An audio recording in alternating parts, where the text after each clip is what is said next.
Hello and welcome back to the dinner table. Sorry we took a little layoff, but A little hiatus. yes. But we're back together again, doing it in person, which is nice. But yeah, we decided to take some time, right? Yeah, around the holidays, it just seems like, first off, the holidays flew by quickly with Christmas, and you're just wanting to hang out and spend a lot of time with family, I'm sure, which everybody was doing. So Yeah, we had some great ideas over Christmas, too, for this podcast. We did. We're like, include mom, get McKenna on. First of all, I want to mention McKenna is a little upset because we have been talking about getting her on, and she's been home for 3 weeks. And then we decided this morning would be a good day, and she's off to the Packer game. And she leaves tomorrow to go back to Boulder. So she is thrilled that we're doing this morning. the one day that she can't. The one day that she can. I feel bad, but we're going to definitely get her on at some point when she's available, now that she's graduated from college, which is awesome. So she has more availability, and hopefully we can find out time, you know. Her and Jordan probably are freezing their ass off. Yeah. You couldn't pay me to go to that game today. No, yeah. I mean, how warm did they dress for that? You step outside for 2 seconds right now, I'm like dying. I know. Yeah. McKenna had a lot of layers on. Couldn't find mom's snow pants this morning, so she had to wear like these like golf windbreakers, but like a lot of things underneath. But yeah. Hopefully they have fun. Kenna was a little nervous because she couldn't look so cute, but It's not about that at these games. No one's looking cute at that Packer game today. No one's looking cute at the Packer game. Yeah. I do have to say the last Packer game I went to, I thought I was going to be freezing. And then it was fine. Like, you're all packed in there. If you get a little sunshine. But what game was that? That was It was a January game last year. Oh, I thought you meant the most recent one. No. Yeah, it's sometimes. But today, just this weekend really hit me where I was like, it is freezing outside now. No, when I go and cover the games, I'm like sitting in the press box. I don't really care about the temperature and stuff. But you have to have like the gaiters or whatever to cover your face. I told McKenna, I'm like, if your face is cold, then you're done. Yeah. And I think it's the feet. The feet, I was just going to say. Yeah. The socks are huge. Then what shoes you're wearing. Yeah. She was wearing Uggs. You need like snow boots, I think. Know. She was wearing Uggs. But like packed in with the socks or whatever. So Yeah. Good luck to McKenna and Jordan. We wish her and them luck. Yeah. How was Christmas, New Year's? So fun. I mean, obviously we all spent it We together. sat on this couch. Yeah. A For lot. hours. Yeah. Watching games, opening up presents. We actually haven't moved. Yeah. We definitely could have done a podcast, that's for sure. Yeah, it was good. You guys were together for New Year's. Yeah, we had a blast. We went down to Moe's Steakhouse and stayed in the Marottas room there from 8:30 till 2 a.m. 2:15? Yeah. Which was fun. It was like a good time. It was all Cam's friends, and then Kenna, Jordan, Gomez, and I, and we ate amazing dinner. Moe's always has the best food in Milwaukee, I would say. And then we chilled in that room. 14 of us. Yeah. So it was just one of those things where like you could go out, but these are the people that you'd want to go out with. So you're already there. You make the bar yourself. And then we're like, let's just chill for a little bit. So got to smoke some cigars, play music in there. It was fun. Yeah. We had a good time. I feel like that's the way to do New Year's, is just to do like a fun dinner. I don't want to be out at the bars. Yeah, I agree. It's when you're out at the bars nowadays, it's kind of hectic. Yeah. On New Year's. Yeah. That sounds very old of us. I know. I was in Florida, though. Much I was younger. super jealous of your guys' night. I mean, I had a great time in Florida, but there's nothing like the Marottas room. Did you golf down there too? Or Yeah, golfed twice. I played well. Good. Yeah, I was said happy. I front played nine well in the front especially. nine. Yeah, then so I was keeping track of my score. I got a 47. I was like, oh, okay, because this is a hard course. Yeah. Yeah. A lot of water. And then it went a little downhill in the second half, so I was like, oh, we won't record that. Just the 47. Just the 47's good. But that's good. That's fun. No, it was really fun. It's super fun to play out there. It's cool because there's like a lot of big names that belong to the country club. So there's this whole 8, and it's like John Gruden's house next to Aaron Judge, next to Corey Kluber. Like, it was kind of cool. Yeah. That's awesome. So Did you hit any of their houses? I know, literally. I didn't, but our group might have. Well, yeah, it was fun. So now we're back, and Cameron took on dry January for a couple days. For a couple of days, I did. Yes. What day is it today? January 5th. And New Year's did not count, so you've really been. Well, We drank on New Year's. But I didn't drink on New Year's Day. January 1st. It was 2:15. That's December. That's December 31st. 2:15 in the morning, we left the Marotta room. Nobody counts that. That's crazy. So technically, On February 1st at 2:15 in the morning, I'll be sleeping. So there goes a full month. Yeah. He technically went January 2nd and January 3rd. Yes, because he was hungover on January 2nd and 3rd. From New Year's Eve. And then yesterday. It was tough, though. I mean, I went to a Christmas party and, can't drink there. And had to turn down plenty of drinks. And a game, right? In a Marquette game. In a Marquette game, yeah. So I just decided. I mean, I talked to the wife, and she said Saturdays pretty much are just you could just save them for Saturday, and I agreed with her, and so I'm gonna do damp January. Now I've decided damp January, nothing Monday through Friday, Saturday, nothing Monday through Friday and Sunday, but the possibility of drinking on Saturdays if we're getting together. And this is what I was saying to my friends too. All my friends did dry January. I have never been a proponent of this because I think that dry January just really means don't hang out with your friends in January. Everyone's just in their house in the dark playing Monopoly or something. It's COVID again. Yeah, exactly. Yeah, it's no fun. It was the funniest thing yesterday. We were out at this wine bar, and I heard Cameron's doing dry January. But we walk in, Jake grabs a beer. I see Cameron look at Jake. He goes, "Yeah, I'm going to get a beer." Like not even 10 minutes into the night. And all my friends are debating it too. They're like, we're at the wine bar. I mean, what are we going to do here at the wine bar? Yeah. It's tough. Are you doing it? Yeah, I stuck with it, which but is good. It's a little easier. It's a little easier for me. Yeah.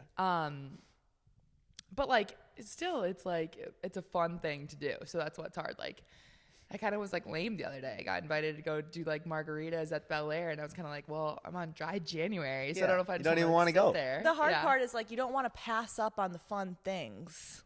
And that's not what it's about. So yeah, I think it's learning to be in the environments without drinking. Yeah. But you're just not going to have as much fun. I hate to say that to people that are trying to be sober out there, but it's just not that much fun, really. It'd be one thing if any of us had issues or something. Yeah. Okay. Yeah, then you shouldn't drink. But it's like, especially being in Wisconsin in the wintertime, I mean, it's one thing if you're living in San Diego and it's warm out and you're going to go to the beach and surf and do all that cool stuff. It's dark out at 4:30. Like, you're going to go to a bar and drink and watch football. True. And imagine if you're at the Packer game today. Dude, Packer game. And this is what I was thinking, too. I'm like, we have playoff football coming up. There's no way I'm going to be watching a Packer game. On a Sunday. At a bar and be like, I'll take a water with some ice, please. You're going to have playoff football on Sundays, though, so you're going to have to figure that out. Yeah. Maybe Saturdays and Might Sundays. tweet the rules again. All right, let's get into some of our sports topics for the week. We're going to start with Marquette and Wisconsin, just like separately, obviously. Let's start with Marquette basketball. Yeah. How are they looking coming off a win over Creighton? Chloe and I went to the game the other day with McKenna and the fam, and we did an event. What was this? The game was Friday night. We did an event Saturday morning with the team, and there was like a camp for kids at St. Augustine Preps, but a lot of the coaches were there too. And pretty much the reaction from everybody, not that they said this, but I could kind of tell, is that they pretty much played their B game and still got out of there with a win. So it was, they felt pretty good about it. I think they all thought they could have played a little better, maybe shot the ball a little bit better. There was spurts in the game where some guys were hot, then they kind of cooled off in the second half or whatever. But at the end of the day, they got the job done. And they're rolling right now. Number 6 team in the country, and I think they're going to be tough to beat because of the way that they, first off, play defensively. They hound people on the defensive end and have a lot of ball pressure. And then offensively, their spacing is just so amazing. And some of these guys, like especially it all runs through Cam Jones. We've talked about this a bunch. But the way they run that offense, I mean, every time against Creighton, they were getting an open look. It just was a matter of fact if they could knock down the shot or not. So yeah, they're fun to watch. I'm interested to hear what Chloe thinks too. Yeah, I mean, it was a great game to see when they're not playing the best, like how they can still pull out a win, like you're mentioning. And like when Cam Jones doesn't have the ball, it's like, okay, like how are we gonna make something happen. And fortunately, we had some plays that, like, off of offensive rebounds, they had Lowry, Chase Ross coming in there, getting some nice little tips that they add so much to the game, even though that's like such a little play. It's just defeating for Creighton, who can't, who couldn't get who got a great stop against a great offensive team, and then all of a sudden we got an offensive rebound or something like that just like diminished them. I thought Kalkbrenner did not have a good game at all, and especially going against, I was gonna say, no younger, offense to anybody, but like, Ben Gold is 6'10", and Kalkbrenner's legit 7 foot, and then after Ben Gold, you're bringing in Royce Parham, who's a freshman, but he's 6'9". I mean, there's like, some inexperience on the rim. The one area where you can attack Marquette is because we're undersized. Yeah, and they were getting offensive rebounds. That's what I mean. Like they were running in transition. Marquette had a very difficult time stopping them in transition, but Kalkbrenner would grab the ball and then he would miss these easy. I mean, he missed probably 5 easy bunnies, which saved us. The easiest of bunnies, too. Like, unbelievable. Yeah, and he shoots it so well from the field. His field goal percentage is extremely high. So even the broadcasters were saying how surprised they were for him to be missing these shots. But that's like what Marquette's insane defense intensity does to some of these teams. It's just exhausting, and at some point the focus of finishing and whatever it just becomes a little bit more difficult to get against Marquette. So I would credit them in that, but Heath had some wide open layups he had to finish. I feel like that's big for Marquette because in the past I feel like a team that is having an off game and can't make shots, like they don't find a way to pull out the win. Yeah. Like if you think about even the NCAA tournament game last year. Absolutely. So to see them able to win still when they're not knocking them down. The one nice thing I think is they have, I think, even more guys this year now because they bring like a Demarius Owens off the bench and a Zayd Lowry off the bench. Like, and those guys have been coming in and hitting 1 to 2 threes. That's kind of, I think, the difference maker because even if you have a guy in the starting lineup, and Stevie was phenomenal in the first half, and I think he had 14 points, Chloe? Yeah. And he was hitting in the first half. Second half he cooled off a little bit. Like you need one of those guys to hit an open shot. Yeah. And kind of ease the pain of a couple misses because, and then you guys both know this from playing hoops. Like as soon as you have like 3 or 4 misses in a row. Yeah. As a team, not just one person. Yeah. It just goes downhill. Every other shot now, there's so much more pressure.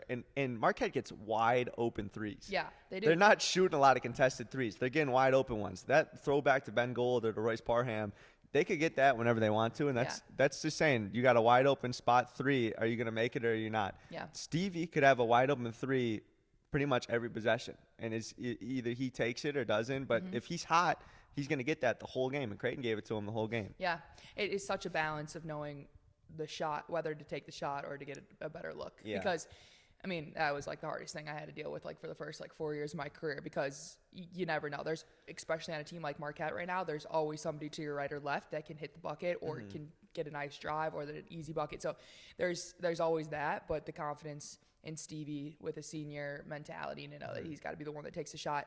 He did in the first half, like we mentioned. So, I mean, they run that ghost screen, so like they kind of just brush by Cam Jones, who draws so many defenders, and then they're wide open on the 3-point line.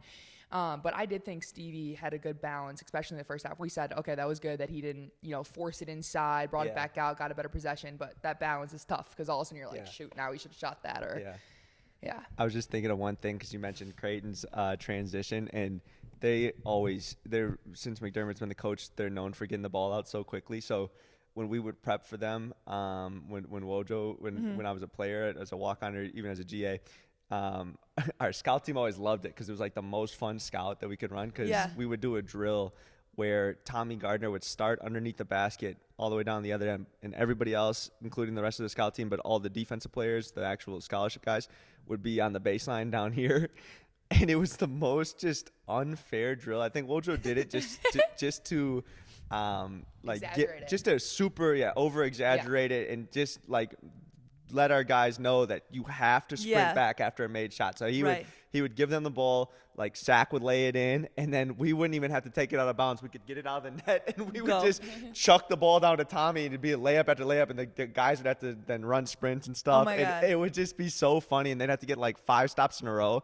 And it's like impossible. Like it's like basically unless Tommy's like effing up down there or like and then like once it got bad where the guys were running a bunch and like Wojo would be losing his mind and stuff, then like they'd have the assistant like back Tommy up to the free throw line. And then it turned into like a chase down block drill where like Theo John's sprinting full speed and like Tommy's catching at the free throw line and Theo's blocking him off the glass. Oh my God. Those guys are probably like, Tommy, I'll give you $50. Just miss the layup. They were ready to kill Tommy. Yeah. Just kill him. And we sometimes Tommy. They would give us 6 players sometimes, and I'm just so over exaggerated. But it worked though, because then you get in the game and the guys just sprinting back. Like they have to. I thought the one area where we could have been better this go around was we were not getting matched up after made shots. Yeah.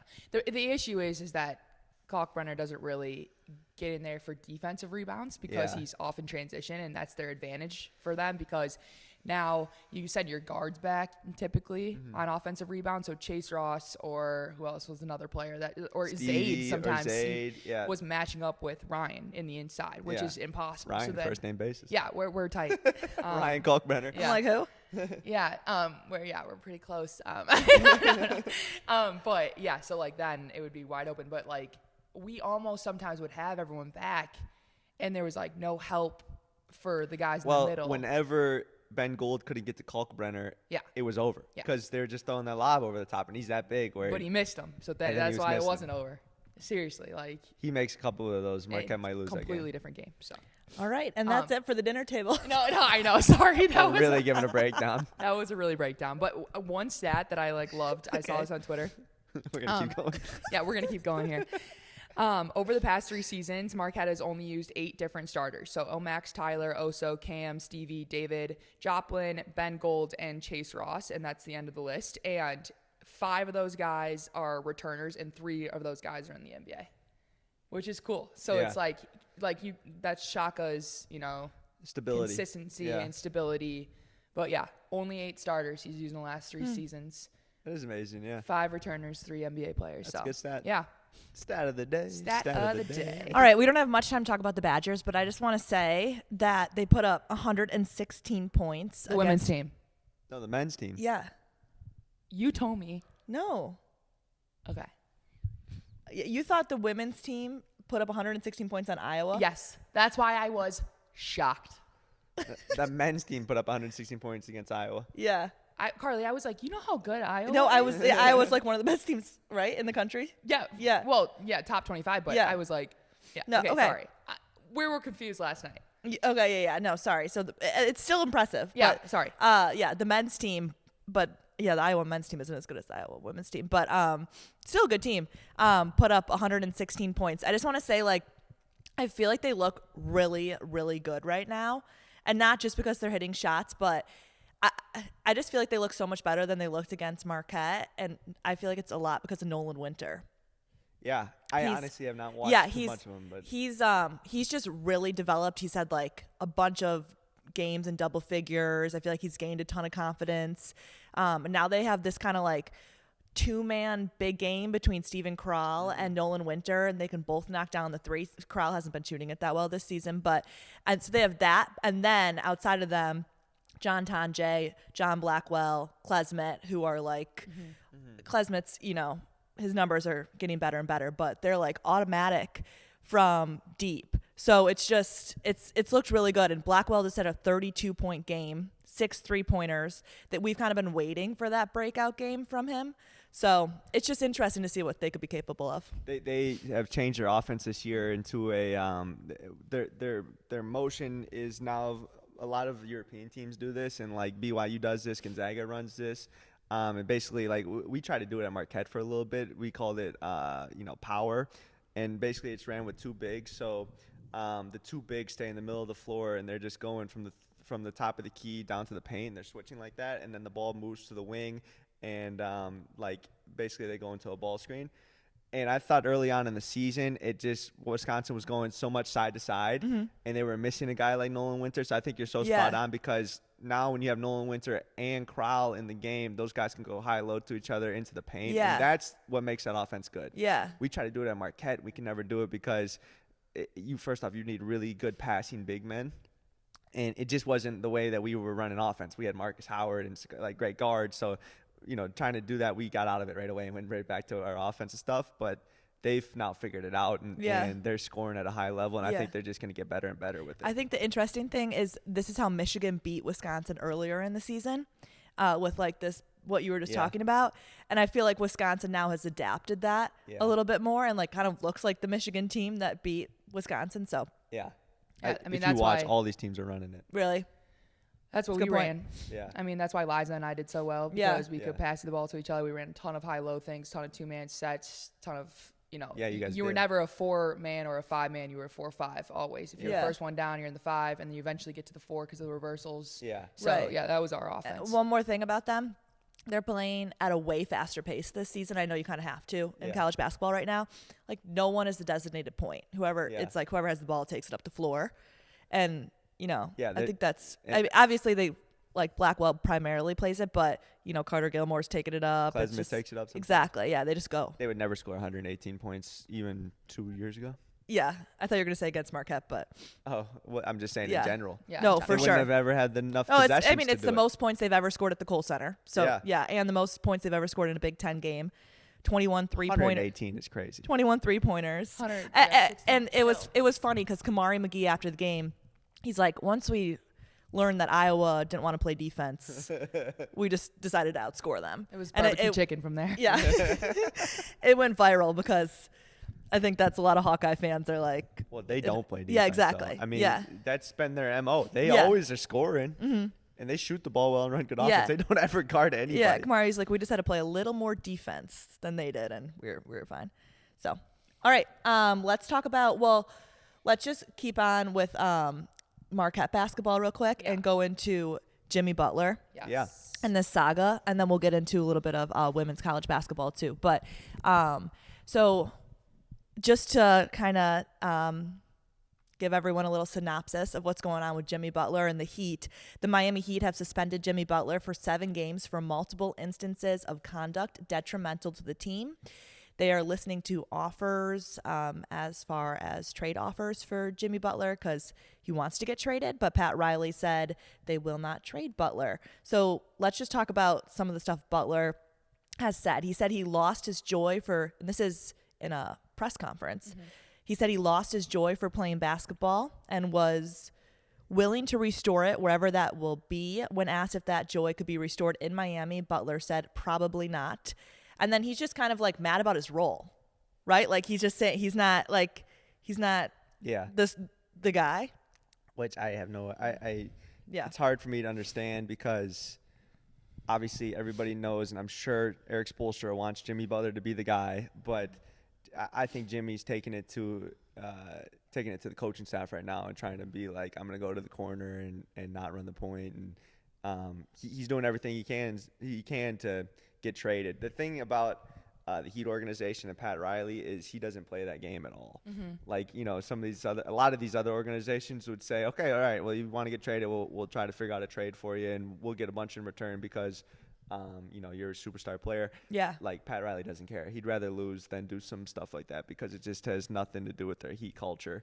And, you know, to be honest, Jimmy, this is not the first time he's done this. He did it with the Timberwolves. He did it with the Bulls. Every team he's been on, it never ends well.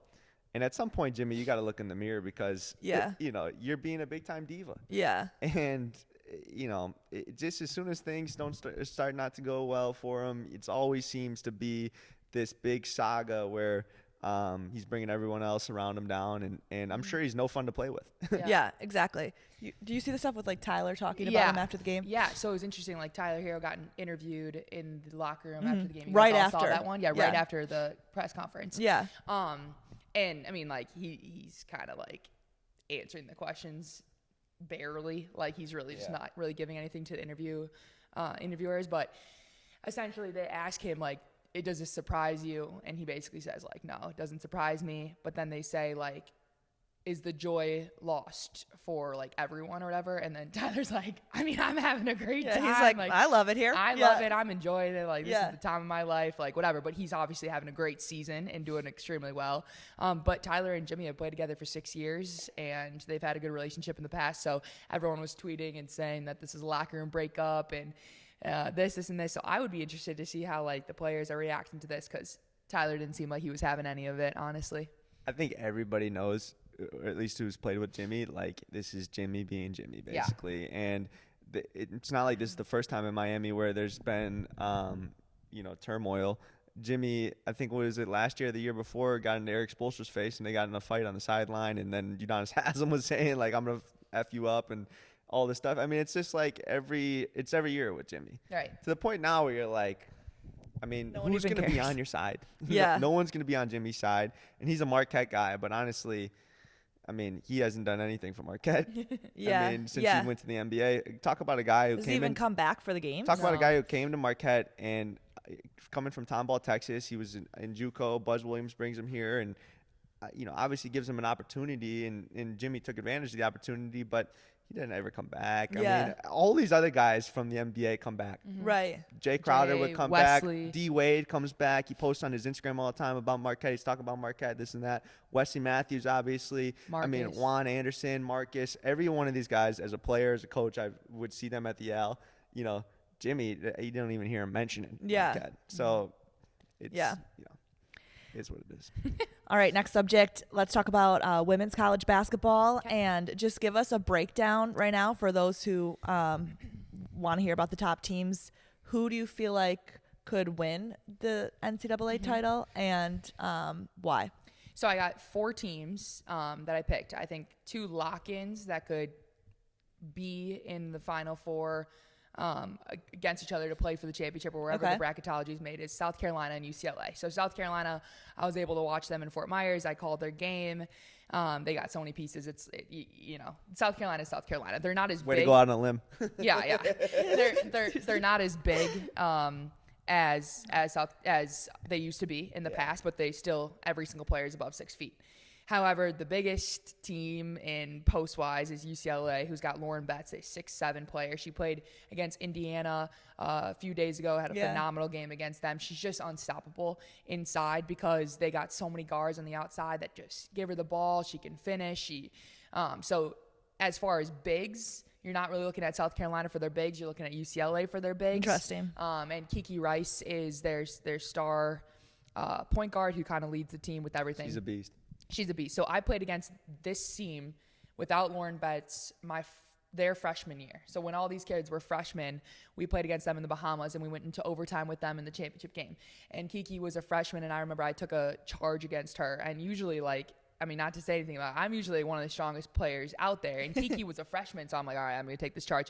I swear, I got up, and I was like, the wind is knocked out of me. Like, that is a freshman who just hit me, and I was shocked by how powerful she is. So we knew that team was going to be phenomenal in the next coming years. So now they're seniors, and this is their time to shine, and they got Lauren Betts from Stanford transfer. So my next 2 teams are not lock-ins for me, but 2 teams that are playing extremely well. Notre Dame, they play North Carolina today. Liza Carlin is back in the lineup, so they have some more experience. 5th-year senior, so in the post presence, but Hannah Hidalgo and Olivia Miles have been just tremendous. Olivia Miles is essentially almost averaging a triple-double, and Hannah Hidalgo can do it on both ends and has 30 points per game. And then they got some key pieces just around them with Sonia Citron, who's up there in the double figures averaging for them and also can defend really well.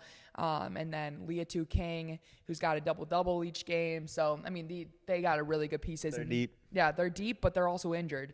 So they got 2 of their best players that are still not out there.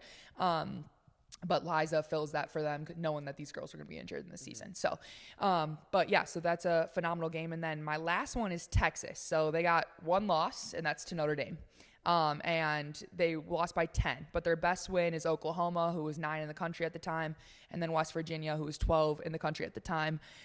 They got some key pieces as well. Rory Harmon is their is their point guard, leader, and then Madison Booker is having a phenomenal season, averaging over 16 points per game. So they got some. I never see Texas. I haven't watched them. Yeah, they're great. They're now in the SEC, so that's why it's going to be interesting. They play Arkansas next, and then South Carolina after that. So those two games next will be really important. How's LSU doing? I haven't actually watched a ton of them. Obviously, they're ranked up in the top 10. So they're doing well this season. Anissa Morrow is their stud. Yeah. She is just. We've been talking about Anissa Morrow I can't for believe way too she's long. Still there. Yeah. She. I saw some stat the other day. I think she has So she played at DePaul and then went to LSU. Yeah. Okay. And she was a sophomore when she transferred to LSU. No, I can't remember that much, but actually. I thought she was a junior. Junior. I was going to say, I think I played against her for 3 years. One of the toughest players I've ever played against just based off of her strength. Yeah. But she is a double-double machine. I mean, she's averaged a double-double every single season she's played. She was a 2,000-point scorer her sophomore year, so she does it all. But she can do it at any level, and she's obviously proven herself at the SEC. Now that Angel Reese isn't there, she's their star post player, and Flau'jae Johnson is their guard. Oh, I didn't know she was still there. Yeah, so she's still there. She was a freshman when they won the national championship, so she was young. So those two are really leading the way, and they're obviously a top 10 team, but haven't played much this year yet, and so it's gonna be interesting when they face South Carolina in the SEC and Texas and some other teams now that made the SEC even greater. So those are my 4. Okay. A lot of good games today to watch. Notre Dame plays North Carolina today, like I mentioned, so that's a top game at noon. So it's coming up soon. But yeah, those are the 4 that I'd like to see win the title this year. I watched UConn play against Marquette, and it's hard for me not to put them in the category of winning a title because they just know how to do it. Whether they have the players or not, they just know how to do it. And they haven't beaten anyone good yet this year, right? They lost to Notre Dame and USC. So they've played competition and one other one, but they haven't won. Paige is Paige, and they got this freshman in Sarah Strong, who is one of the most skilled freshmen to come through UConn, and Gino talks about her all the time. Compares her to Brianna Stewart, Visa Collier, and even better, honestly, he says. So those two. But then other than that, AZ Fudd's kind of coming off an injury, phenomenal shooter, but still's got to get her feet set and all that kind of things and all those kind of things. And they don't really have, KK is doing well for them, but not an incredible scorer. So, so it puts a lot of pressure on Paige and Sarah Strong, and they can handle it. But you never take them out of this area because they just know how to do it, and they're always going to find their way. But I wouldn't put them up there with the best teams right now. All right. Great breakdown. What's this other thing? I want to hear about it. Oh my God, yeah. I can make this quick, but have you guys heard of the Unrivaled? No, I don't know what this is. Okay, have you heard of Unrivaled? Talk about it. So Nafisa Collier and Brianna Stewart started a league the 3-on-3 called Unrivaled. Yes, and it is so fun. I've been following it a ton, but it's listed as an innovative 3v3 professional women's basketball league and founded by Nafisa and Brianna. And the league will feature 6 teams with 6 players on each team. And the season starts in January in Miami. So it's everything starting to begin right now. And they just had media day, and it was just so cool to see these players. It's all WNBA players and the best in the league.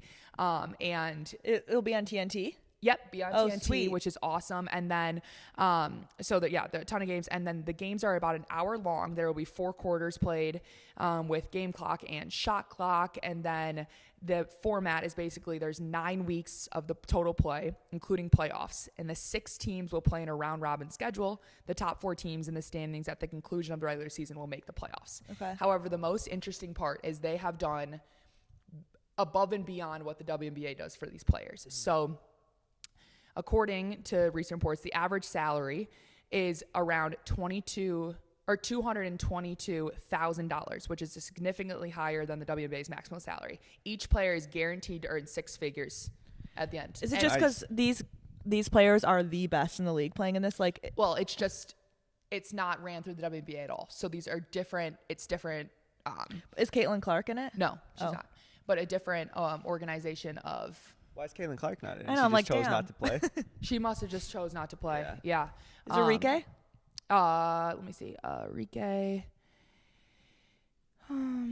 Rike's in it. Stewie, obviously, and Nafisa are the ones that started it. Yeah. Nafisa's husband is the one that's really put kind of things together. I believe he's either CEO or president of the organization. So it's not ran through the WNBA. So they have made some moves that the WNBA has never made. Yeah, and it's crazy. They must have some money backing them, and then to get on TNT, that's pretty impressive. And their Players Association, though, for the WNBA has always complained about the WNBA's the way that they run things. Yeah. And so it's really interesting that now it's players running this organization and they're doing it better. So there's some competition within that. But yeah, so Enrique is obviously So some of these players might not go overseas then. They won't. Yeah. That's so nice. They're not. So they're in Marina Mabry. Okay. Yeah, Kayla McBride. I mean, there's a ton. Nakia Jackson. Yeah, but Sabrina. Yeah, Sabrina. So nice. Aaliyah Edwards, not Boston. Edward. Aaliyah Edwards and Aaliyah Boston. So nice. Yeah. It'll be fun. So it's really cool. But how about that salary? I couldn't get over it. I mean, yeah. And then they each receive an equity in the league. Oh, really? So well, that league's just going to continue to grow. How cool is that, though? 3v3. They're also hosting a one-on-one tournament and to determine the best one-on-one player in the world. Cool. So, yeah, that's my little tea on that. All right, we only have a couple more minutes, so we're going to make this quick, but let's talk about a huge game tonight between the Vikings and Lions to decide the top seed in the NFC. There's a lot we could talk about with this game, but I just want to know who you guys are picking. Gonna win? Yeah, who's your lock? This is a tough one because both these teams, I think, have been two of the obviously best teams in the league. Both only have 2 losses going into this, and then the team that loses is going to fall to the 5th seed in the NFC and have to go play a road game brutal. in the playoffs. Yeah. And they're going to have, I think, what are they, about 13-2 or 14-2? They're both 14-2. So they're going to have 14 wins and then fall to a 5 seed, which is just crazy. Long story short, I think I'm taking the Vikings. I don't think I'm taking the Vikings. I'm taking the Vikings. So Detroit's favored by 3. Detroit's favored by 3. It's at Detroit. I'm taking the Vikings. It's Cam's lock today. Check it out on Instagram. 56% win percentage. If you're betting with me, you're winning money. But I'm going to take the Vikings, and mostly because they're the healthier team. They have the better defense, and I think their offense is also really good.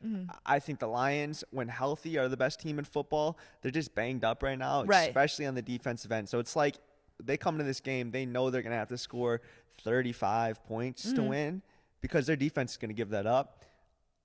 The Vikings have a great defense, so they don't have to rely on scoring a touchdown every possession. Although they're playing against the Lions, who are high-powered, it's going to be a great game. I actually took it at plus 3.5 because I think it's going to come down to the wire. So bump it, get that half point, because when the Lions kick that game-winning field goal to win by 3, you still win with Cam's locks. He kills me. Yeah. Not in the Italian Community Center, but it's on the couch. And he's yes. I'm so excited for the game. It's an over/under point total of 56.5. So, I mean, that's just exciting. Like this high-scoring game. Everyone's like, whoever has the ball last is going to win this game. Yeah. So, I'm interested. I feel like I like Dan Campbell a lot. I feel like it's going to, like, come back to hurt them at some point. Him going for it? Yeah, like, some of these, it's just like – but I realize, like, that's the Lions thing. That's how they've gotten this far. Yeah. It has hurt them already, though. In some of the games, remember we talked about that one instance that it has hurt them in the game, but they've ended up winning those games still, so it hasn't killed them. Yeah. But and he's even become crazier because he knows they have to score, so he's going for it even more than he ever would because he knows the defense is going to give up a touchdown. It doesn't matter if they give up a touchdown quickly because they're on their own 25-yard line or a long time. He'd rather have them give up a quick one so they can go score quickly again on offense, I think. Yeah. I thought this was an interesting note on this game. It's what you were talking about, but just the Vikings passing game against the Lions secondary. The Lions have played more man coverage this season than any other NFL team, and the Vikings have had the highest success rate in the NFL against man coverage. So kind of comes down to that. And I wish it was me who just discovered this, but I read it on The Athletic. So. Well, for you to discover it, you'd have to be taking all the breakdowns of the game. And I'm like over here, like looking at the man coverage. All right, they're in man coverage now. And check. But a good note for the game. All right, and then lastly, college football playoffs. Yep. It's down to 4 teams now. Down to 4 teams. I was gonna say it's been fun, right? Yeah, I know a lot of people are like, some of these early games were blowouts, and they were, but it's still exciting. Yeah. And it's definitely the way to go. I mean, for sure. To have 12 teams in it, it's been exciting to watch. I think the one adjustment they have to make is it shouldn't be if you win your conference, you get the bye to the top 4. I think it should just be the best 4 teams so that, the Boise States in there. But Arizona State did prove themselves against Texas. They actually should have won that game, and they gave up a 4th and 14. It was over. Yeah, that was one of the best. I was on the plane watching that game. That was a fun one. That was so much fun. I love that Cam Scatterbo. I didn't even know that much about him, but I mean, I've heard his name and I knew he was a big running back. It was just like dramatic.